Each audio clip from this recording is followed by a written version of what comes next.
Саламатсыздарбы? Бүгүнкү биздин темабыз бул даректүү тасмаларга кантип сценарий жазыш керек. Сценарий жазыш үчүн эмнелерди билишибиз керек? Кандай структураларды билишибиз керек? Жана дагы сценарийди кандай жазсак болот? Ушул жөнүндө айтып кетейин. Бул негизи даректүү тасмаларга сценарий жазылбайт деп айткам. Бирок ошол биз баары бир эмне болот, ким жөнүндө тартабыз, мына ошолордун структурасын баары бир түзүп чыгышыбыз керек. Себеп дегенде биз билбейбиз да, съемка учурунда көп нерселер өзгөрүп кетиши мүмкүн. Биз реалдуу адамдарды, реалдуу окуяларды, реалдуу жашоону тартабыз. Ошондуктан бул жерде биз каарман бул жакка туруп анан мындай жумуш жасады, андан кийин отуруп чай ичти, андан кийин бизге мондой сөздөрдү сүйлөйт, бизди карайт, биз анан ошондо мындай кадр менен тартабыз деп андай жаза албайбыз. Биз жөн гана ошол каарманды ача турган жактарын, кайсыл тараптарын тартсак болот, кандай көрүп атабыз, мына ушуларды сценарийде жазып чыксак болот да. Бул режиссер үчүн аябай керектүү нерсе. Бул мындайча айтканда режиссер үчүн тиги шпаргалка деп коебуз да. Себеп дегенде бизге жардам берүүчү бир курал болуп саналат да. Бул дагы сценарийчи. Бул сценарийди дагы биз кайсыл учурда жазсак болот? Бул биз эгерде каражат издейли дегенде, биз өзүбүздүн чыгармачыл топко түшүндүрүү багытында жана өзү үчүн, режиссер үчүн эң керектүү нерсе бул чечим чыгарат режиссерчу сценарий жазганда. Бул демек ошол каармандын же окуянын кайсыл тараптарын көрсөтүүгө болот, жана ал үчүн эмне жумуштар жасаш керек, ал үчүн кандай нерселерге барыш керек, кандай багытта кетиш керек. Мына ошолордун баарын режиссер өзү үчүн тактап билип сценарийди жаза алат. Демек, биринчиде эмне керек? Бул ошол сен тандаган материалды изилдөө. Демек, сен ошол бир материалды тандап алгандан кийин сөзсүз түрдө изилдөө жүргүзөсүң, изилдеп баштайсың. Бул кайсыл жерден чыккан, канчанчы жылы, эмне болгон, ошонун баарын далилдери, божомолдорун, бүт баардыгын изилдеп чыгып, өзүңө даяр кылып жазып чыгасың. Ошол изилдөө учурунда көп нерселер, ойлор, пикирлер, көз караштар, көп нерселер өзгөрүшү мүмкүн. Себеп дегенде сен изилдөөдө сен өзүң үчүн пайдалуу нерселерди аласың да, жана керек эмес материалдарды дагы таап алып туруп, ошондон улгам өзүңдүн сценариңдин структурасын түзүп чыгасың. Экинчи, бул архивдик материалдар менен иштөө. Демек, бул архивдик материалдар менен иштөө дагы бул аябай орго турат. Архивдик материалдарды биринчиден карап чыгыш керек. Аларды керектүү нерселерин тандап чыгыш керек, изилдеш керек, издеш керек. Аларды өзүнүн маани маңызына жараша ошол материалдарды дагы керектүүсүн гана оңдоп, түздөп чыгыш керек да. Демек, ошол архивдер менен иштеш дагы бул өзүнчө бир башкача процесс болуп эсептелинет. Ал эми үчүнчү бул ошол сүйлөшүү. Ошол сенин каармандарың менен же окуя боло турган жер менен сүйлөшүү, ошол адамдардын ишеничине келүү, ошол адамдар менен баарлашуу жасап, бир кандайдыр бир жыйынтыкка келүү. Ошол сүйлөшүү учурунда дагы көп өзүңө пайдалуу нерселерди алуу. Демек, бул учурда дагы сен билбеген маалыматтарды дагы билип алсаң болот да сүйлөшүү учурда. Бул сөзсүз түрдө керектүү нерсе. Андан кийин ошол тарта турган жериңди, тарта турган каармандарыңды, тарта турган окуяны, тарта турган материалды изилдеп чыгуу. Дагы бир жолу изилдеп чыгуу. Бул ошол изилдеп, таразалап чыгыш керек, өзүңө жазып, ушул болуп аткан жердеги нерселердин баарын изилдөө бул эң башкы болуп эсептелинет. Андан кийин окуянын структурасын түзүү. кандай кылып түзөсүң? Мисалы үчүн биз ошол бөлүп алабыз да, өздөрүн атайын ошол структураларга бөлүп алабыз. Кандай кылып туура түзсөк болот ушул окуянын башынан аягына чейин. Ошол мындайча айтканда, баягы буга чейин биз монтаж боюнча да сүйлөшпөдүк белек, телевизиондук форматта. Ошол анда дагы монтаждын өзүнчө структурасын түзүп алса, бул жерде кино жаралган убакта дагы атайын структурасын түзүп алабыз да. Мына дагы бир жолу кайталап кетейин. Биринчиде ошол сценарий жазууда биз сөзсүз түрдө тандаган темабызды, материалдарды изилдеп чыгышыбыз керек. Экинчи бул архивдик материалдар менен иштөөнү үйрөнүшүбүз керек. Демек ошол архивдик материалдарды кандай колдонсок болот ошолорду. Үчүнчү болсо бул сүйлөшүү. Ошол болуп аткан окуяларды дагы бир жолу силерге ошол кайталап кеттим. Ал эми төртүнчү болсо изилдөө, дагы бир жолу изилдөө, тарта турган жериңди. Башында болсо бул материалды, сен болгон нерсенин баардыгын изилдөө болсо, бул жерде ошол тарта турган объектти, тарта турган каарманды изилдөө болуп эсептелинет. Ал эми бешинчи болсо бул окуянын структурасын түзүү болуп саналат да. Мына ошол 5 нерсеге жооп бергенди дагы билишибиз керек сценарий жазганда. Андан кийин ошол структураларга биринчиге эмне кирет? Бул экспозиция. Экспозиция деген эмне? Бул таанышуу, каармандар менен таанышуу болот да. Мисалы үчүн ошол биз башында эле экспозицияда ошол тааныштырабыз каармандар менен, же ошол бир окуяны көрсөтүп атсак, ошол окуяны тааныштыруу болуп саналат да. Демек ошол бул сценарийдин башталышы. Демек биз болгон нерселер менен тааныштырабыз көргөн көрүүчүлөрдү. Экинчи бул завязка. Бул завязка деген эмне? Бул окуянын башталышы. Демек, ошол окуянын башталышында биз эмнени көрсөтөбүз? Мына ошолор завязкага кирет да. Сен ошол окуянын башталышында кандай башталат окуя? Мына ошолорду дагы баарын ойлоп, кандай баштасаң болот, ошолордун баарын дагы кагаз түрүндө жазып чыксаң, режиссер үчүн бул керектүү болот. Ошол окуянын башталышына дагы эмне кирет? Бул мисалы үчүн конфликт кирет да. Мисалы үчүн конфликтте башталышында каармандардын кагылышуусу, ошол каармандардын кагылышуусу дагы бул конфликт болуп эсептелинет да. Ошондуктан бул завязкада биз окуянын башталышы жана ошол каармандардын кагылышуусу, ушул бир конфликт дагы башталышы мүмкүн да, ошол завязка учурунда. Андан кийин бул үчүнчүсү бул окуянын өнүгүшү. Демек, ошол окуя өнүгүп баратат, кандай өнүктүрөбүз? Ошол окуянын өнүгүшү ошол сценарийде жазылып атканда окуянын өнүгүп кетиши болот да.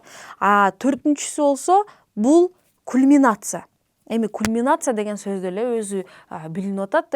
Бул ошол биз балким ушул күтпөгөн нерсе, ошол кульминация убагында биз ойлобогон нерсе болуп кетиши мүмкүн да. Ошол кульминация убагындачы ошол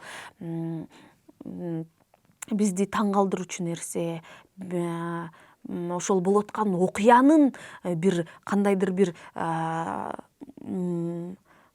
орусча айтканда напряженная точка деп коет го. Ошол бир болуп аткан нерсени мындай көрсөтө турган нерсе да, мындай жыйынтыктоо эмес, ушул бир немесине келген да, пикке келип алып ошол турган нерсени көрсөтүү да.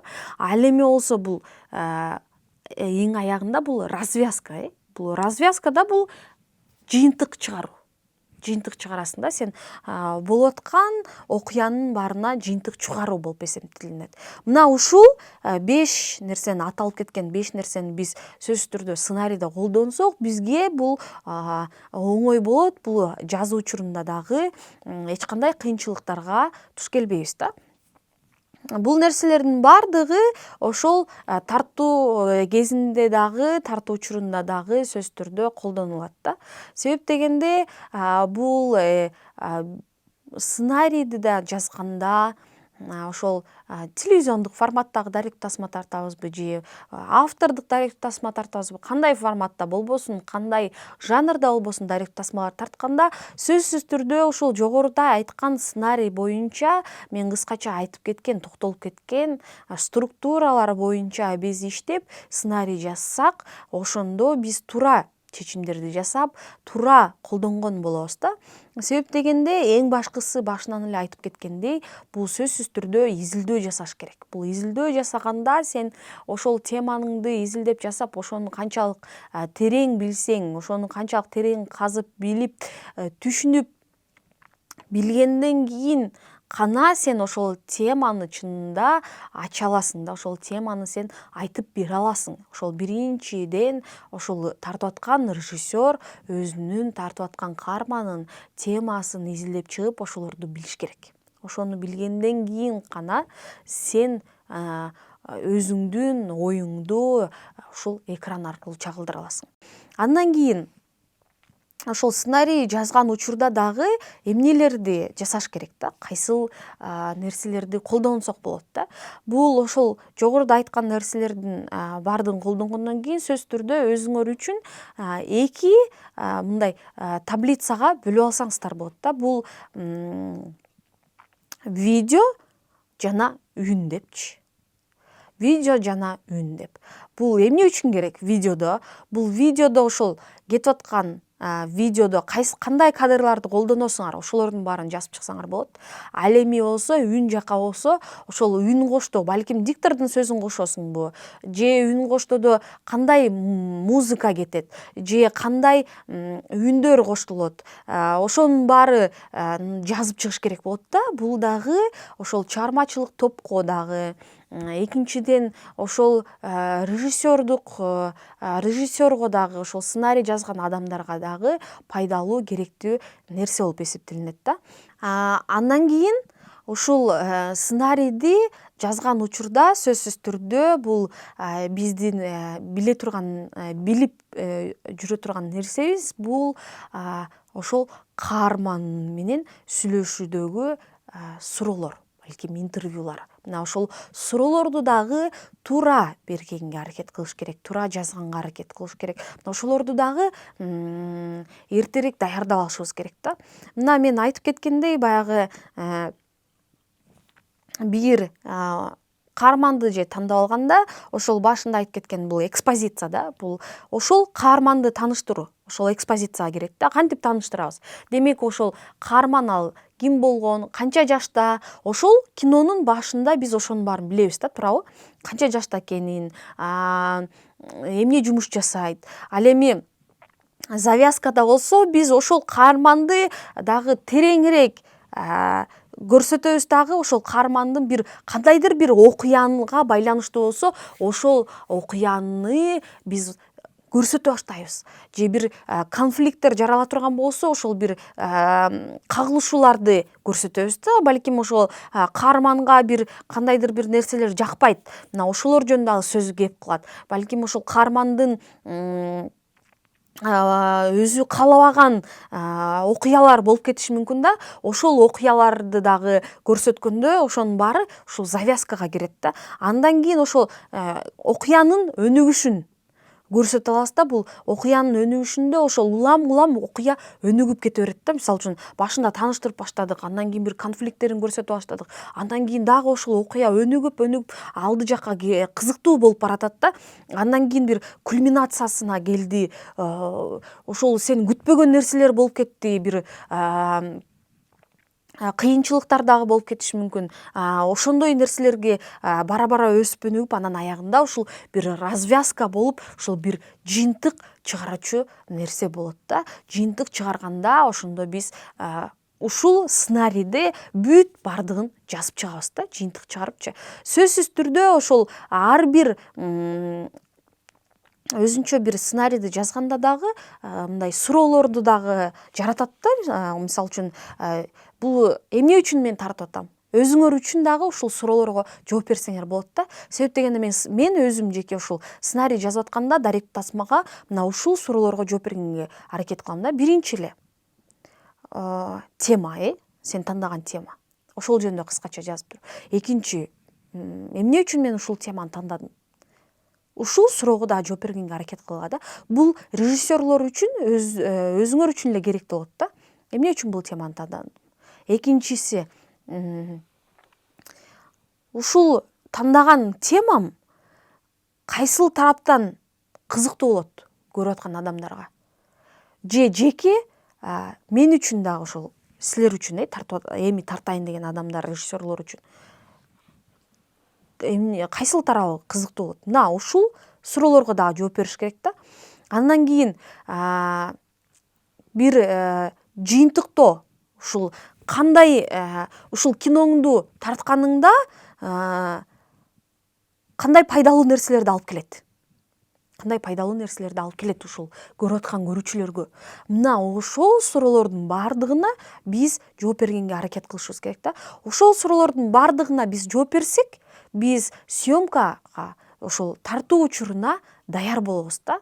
Бул сценарий жазуудагы эң башкы бир тепкичтердин бири, жана бул биз үчүн пайдалуу нерсе. Ошол сценарийде гана, сценарий жазып аткан учурда дагы кинонун пайда болушу болот да. Мындай бир кандайдыр бир структурасын түзүп алгандан кийин сен ошол көрүп баштайсың да, визуалдык жактан, ушул үн жагынан, бүт тарабынан режиссер көрүп баштайт кинонучу. Кандай көрсөтсөм болот, мындай кадрлар тартсам болот, мындай ракурстан тартсам болот деп, мына ошонун баардыгын сен көрүп баштап, өзүң үчүн дагы изилдөө бүткөндөн кийин сен ошол визуалдык жактан көрүп баштаганда дагы бул сонун нерсе да. Себеп дегенде сөзсүз түрдө биз китеп окуганда дагы элестетебиз да, бир нерсени элестетип анан окуйбуз да. Ошол сценарийди дагы сен жазып баштаганда, ошол сценарийди дагы башкаларга берип, алар окуп баштаганда дагы